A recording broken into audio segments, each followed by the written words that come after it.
November 19th, 1977, a Boeing 727 with 164 people on board encountered challenging weather conditions on the island of Madeira, which belongs to Portugal. It was dark and raining. After failing to land on the first two attempts, the pilots decided to try a third time. However, the plane landed well beyond the start of the runway, and despite maximum braking, the crew couldn't stop the Boeing in time. The plane skidded off the end of the runway, plunged down a 28-meter slope and crashed into a bridge. The fuselage broke apart and the burning wreckage scattered across the beach. Out of the 164 people on board, only 33 survived this tragic crash, which at the time was the deadliest in Portuguese aviation history. Although the cause of the disaster was attributed to pilot error, incorrectly calculating the approach speed, as well as psychological pressure to land and poor braking conditions, the real problem lay with the airport itself. Its runway was very short, and the surrounding terrain was so steep that it left no room for error. The crash was inevitable. It was only a matter of time. The Madeira Archipelago is a group of islands in the Atlantic Ocean, located about 1,000 kilometers southwest of Lisbon and 875 kilometers west of Casablanca. The main island of Madeira was formed from the eroded remnants of an extinct volcano that rose from the ocean floor. As a result, the island's landscape is characterized by incredibly steep cliffs and ravines that drop directly into the sea. The island's highest peak, Pico Ruivo, reaches an elevation of 1,862 meters. While sailors may have known about the island well before the Christian era, it first appeared on maps in 1330. It was officially discovered and claimed by the Portuguese crown in 1419. Settlement began around 1425 with the founding of Funchal, which became the largest and most important city on the island. Today, the island has a population of over 300,000, with more than 110,000 residents in Funchal itself. In addition to its permanent residents, the island is visited by about 1.5 million tourists annually who came to admire the stunning landscape and sample the local cuisine. Since the beginning of the 1960s, when Madeira began to gain popularity among tourists, it quickly became clear that the island needed an airport. However, building one was no easy task. The only somewhat flat part of the island was already occupied by the city of Funchal. To overcome this problem, engineers and architects designed a runway that occupied a hilly peninsula between two bays. In 1964, the airport began operations with a single 1,600 meter long runway built on a 58 meter high embankment right next to the beach. Besides the steep slopes on all sides, the runway itself was sloped. Its eastern end was 60 meters higher than the western one. Although it was theoretically long enough for a new generation of jet aircraft, such as the Boeing 727, by 1972 it became clear that the runway would need to be extended to handle the ever-increasing flow of tourists. However, despite the recognized need, a plan for the runway's extension had not yet been implemented by 1977. November 19th, 1977, a Boeing 727 was preparing for a scheduled flight from Brussels to Funchal, with a stopover in Lisbon. This flight, number 425, was commanded by Captain João Lontra. To land at the Madeira International Airport, pilots have to undergo special training that prepares them for the difficult landing and the highly unpredictable winds that often occur there. All three pilots on this aircraft had this special qualification and, according to all assessments, were fully prepared for the challenging conditions they would likely face. On that day, the pilots knew that large cloud formations and possible thunderstorms were expected in the Madeira area. The flight from Brussels to Lisbon was completely routine. After landing, 156 passengers and 8 crew members boarded the plane for the next leg of the journey, filling it almost to capacity. Flight 425 took off at 7:55 PM. The flight to Funchal was expected to take about an hour and a half. At 9:10 PM, The pilots contacted the Porto Santo Island control tower and requested permission to begin their descent. That's when things started to get complicated. The latest weather report, issued at 8:50 p.m, described thick cumulonimbus clouds with a base at 1,500 feet and intermittent rain. During the pre-descent briefing, the pilots noted that if the weather did not allow for a landing in Madeira, their alternative airport would be Las Palmas in the Canary Islands, 340 kilometers to the south. Madeira International Airport did not have an instrumental landing system. The aircraft could only land visually. This meant the pilots had to maintain visual contact with the runway at all times. At night, with intermittent rain and heavy cloud cover, this was difficult. At 9:18 p.m, as Flight 425 was preparing to land, the Funchal controller reported, "425, for your information, it's raining over the airport. Visibility is now 3 kilometers. A few minutes earlier, visibility had been 4 to 5 kilometers. The weather conditions were worsening, and the pressure to land began to increase." At 9:22 p.m, the controller reported that visibility had improved slightly, but the pilots of Flight 425 still couldn't see the airport. They requested that the runway lights be turned on to maximum intensity, to which the controller replied that he had already done so. However, in reality, not all lights could be turned on at once. Due to how the electrical circuit was installed, it was impossible to have both the touchdown zone lighting and the visual approach slope indicator system VASIS on at the same time. VASIS is a set of 4 bright lights that change color depending on the viewing angle. From an approaching pilot's perspective, if all 4 lights are white, they're too high, if all 4 lights are red, they're too low, and if 2 are white and 2 are red, they are on the optimal approach path. To help the pilots of Flight 425 with their visual approach, the controller turned on the VASIS lights, which meant the runway lights indicating the touchdown zone were turned off. Upon descending to an altitude of 980 feet, despite the lights, the pilots still couldn't see the runway. After reaching the minimum descent altitude without visual contact, they had no choice but to go around and try again. The pilots informed the controller that they were climbing to 3,500 feet and would circle around to attempt a landing from the opposite side of the runway, hoping for better conditions there. This runway, although sloped downward, would also allow them to land into the wind. At 9:33 p.m, after spotting the airport, Flight 425 lined up for the approach. However, shifting clouds obstructed the approach a second time. At 9:34 p.m, the control tower asked, "Can you still see the runway?" Flight 425 replied, "Negative. TAP 425 is performing a missed approach and returning to the AMD beacon." At just 600 feet, the pilots lost sight of the runway and had to go around again. As they returned to the beginning of the approach pattern, Flight 425 reported to the controller, "Okay, I was on final approach, keeping a watch on the runway, and suddenly, after passing the AMD, I completely lost visual contact. I will now attempt one more approach, and if this time it fails, we will head to Las Palmas." It was clear what the situation was. This third attempt would be the last before a costly diversion to the Canary Islands. The controller offered another option. "The weather front will pass quickly," he said. "I think if you wait, you might be able to land."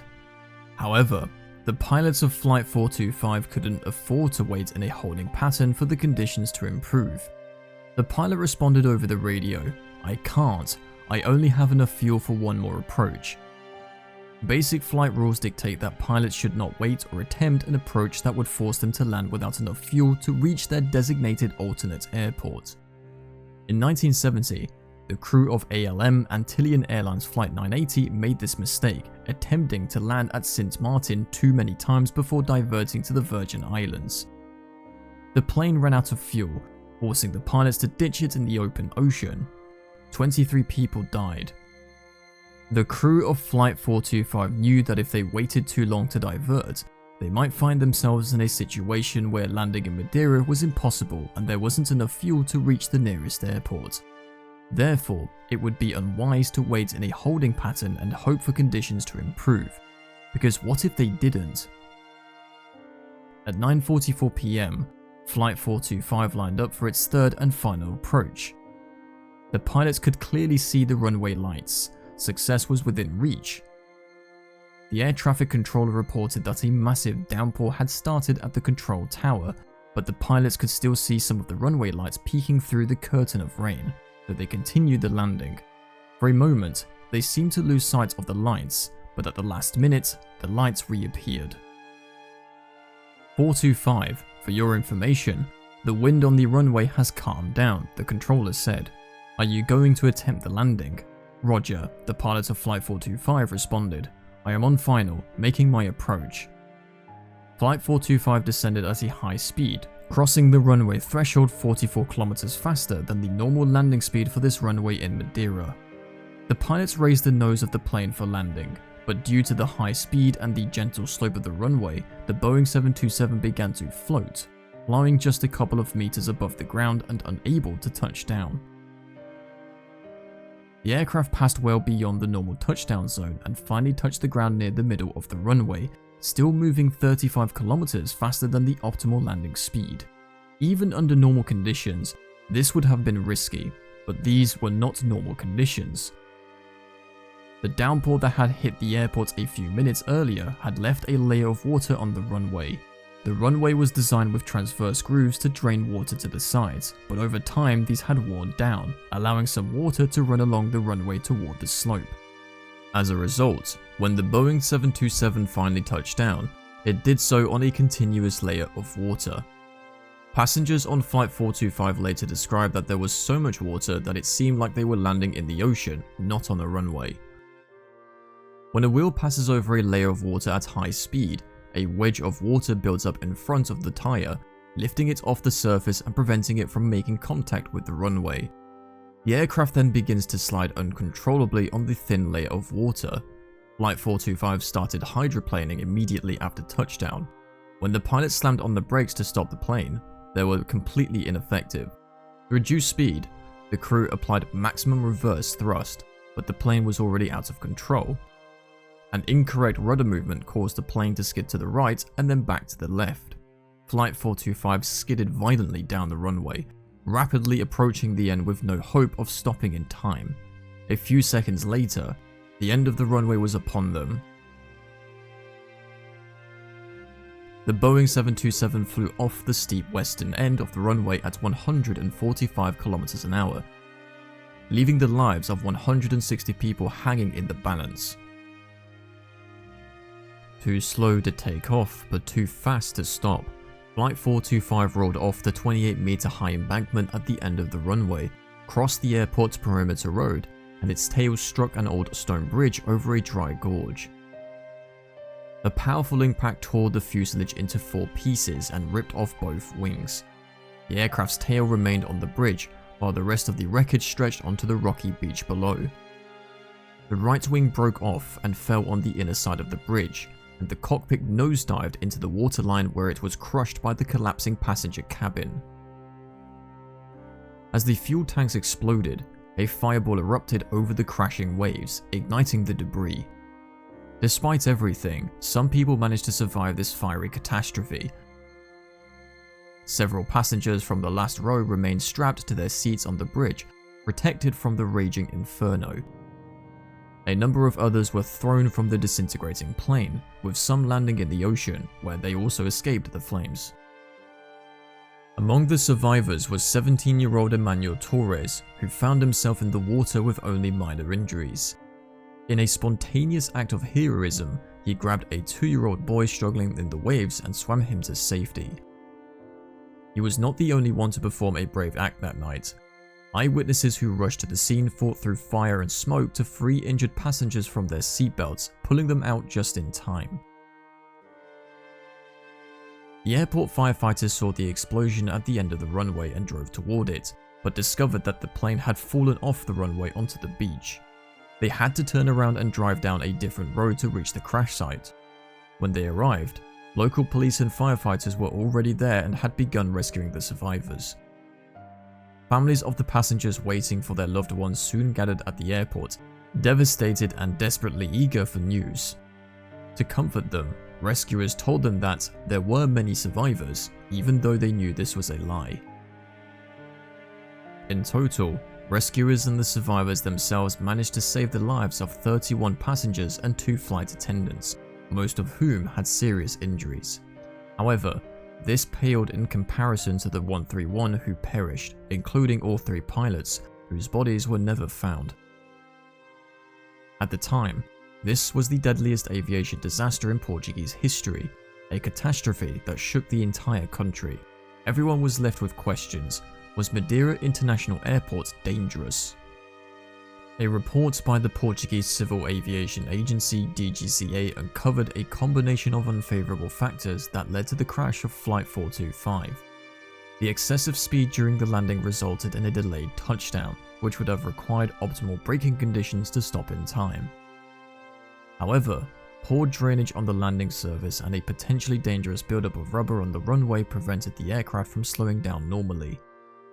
Flight 425 skidded down the entire runway, losing relatively little speed. Additionally, a rudder input during the landing caused the plane to skid sideways, eliminating any chance of a go-around. Furthermore, investigators identified a potential flaw in the 727's anti-skid system. The system would not activate if hydroplaning began immediately after touchdown because it could not detect a skid if the wheels had not begun to rotate at all. Several additional factors may have contributed to the unusually long skid after touchdown.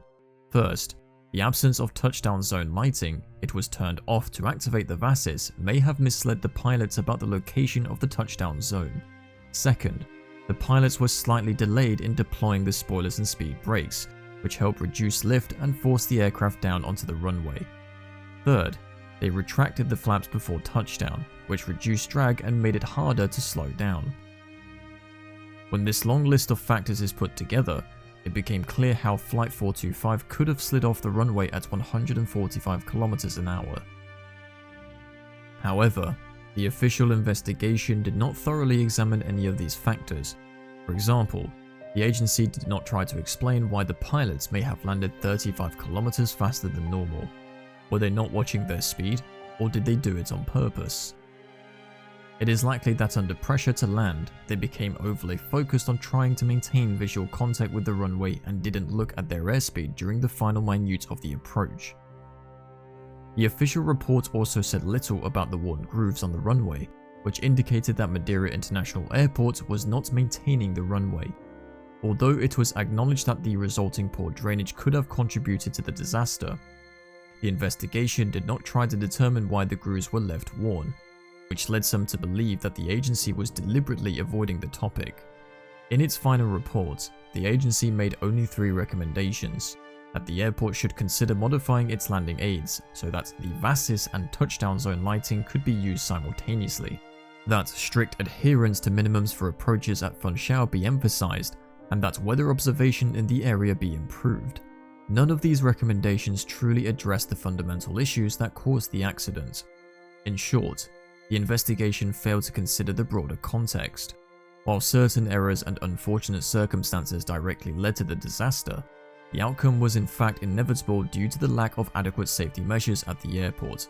Madeira International Airport's runway was unusually short and sloped, with large, unprotected cliffs at both ends, and it was often hit by unpredictable winds and heavy rain. While it was possible to land safely on this runway in many cases, these reduced safety margins meant that even a combination of factors that would not cause an accident at another airport could result in a catastrophe if it occurred in Madeira. It was almost guaranteed that a plane would eventually encounter a combination of conditions that would drive it off the runway, and with no safety measures in place, any runway overrun would inevitably result in a catastrophe. Madeira's notorious reputation was hit again just 1 month after the accident. On December 18th of the same year, SATA Flight 730, a Sud Caravel on a charter flight full of Swiss tourists, crashed into the sea while on approach to the runway, killing 36 of the 57 people on board. Investigators determined that the accident was caused by an incorrect altimeter setting, which made the pilots believe they were 300 feet higher than they actually were. Even after losing sight of the runway lights, they pressed on, apparently determined to land at all costs. Like TAP Flight 425, SATA Flight 730 highlighted the tendency of pilots to take risks when landing at remote island runways like Madeira, where a diversion could be extremely costly. If the pilots of Flight 425 had chosen to divert to Las Palmas, the airline would have had to pay tens of thousands of dollars to accommodate passengers in hotels and fly them to Funchal the next day. The pilot's decision would have been controversial, and they could have faced criticism within the company. It had also been a very long day.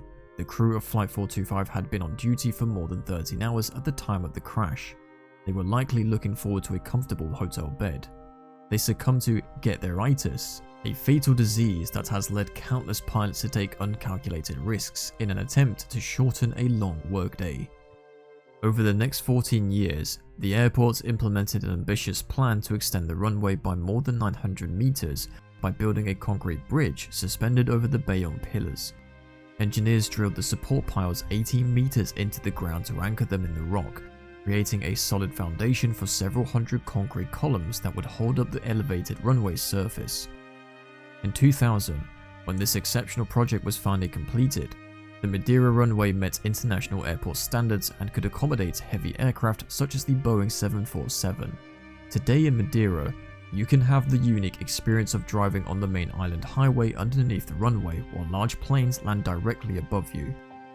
In recognition of this unique and impressive architectural achievement, the International Association for Bridge and Structural Engineering awarded the project its annual Outstanding Structure Award in 2004, noting that it was the first and only time such recognition had been given to an airport runway.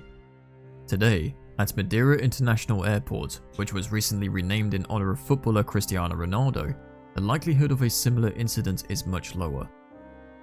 However, the airport is still one of the most dangerous in Europe due to unpredictable wind conditions, which also make it a popular spot for plane spotters who capture intimidating footage of aircraft attempting to land during extreme gusts and turbulence.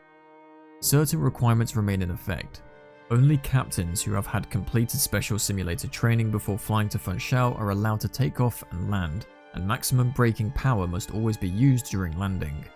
Nevertheless, since the two accidents in 1977, there has been no other fatal incident in Madeira, and given the massive improvements made over the past 42 years, it is expected that this record will continue. It is heartbreaking to think that the airport's changes were only implemented after the loss of 131 lives. But everyone flying to Madeira today should remember this sacrifice when their plane safely stops on the runway. That's all about this tragic plane crash. Have you ever had to land at this airport? You can share your opinion in the comments section. And now, thank you for watching, and see you in the next interesting documentary video.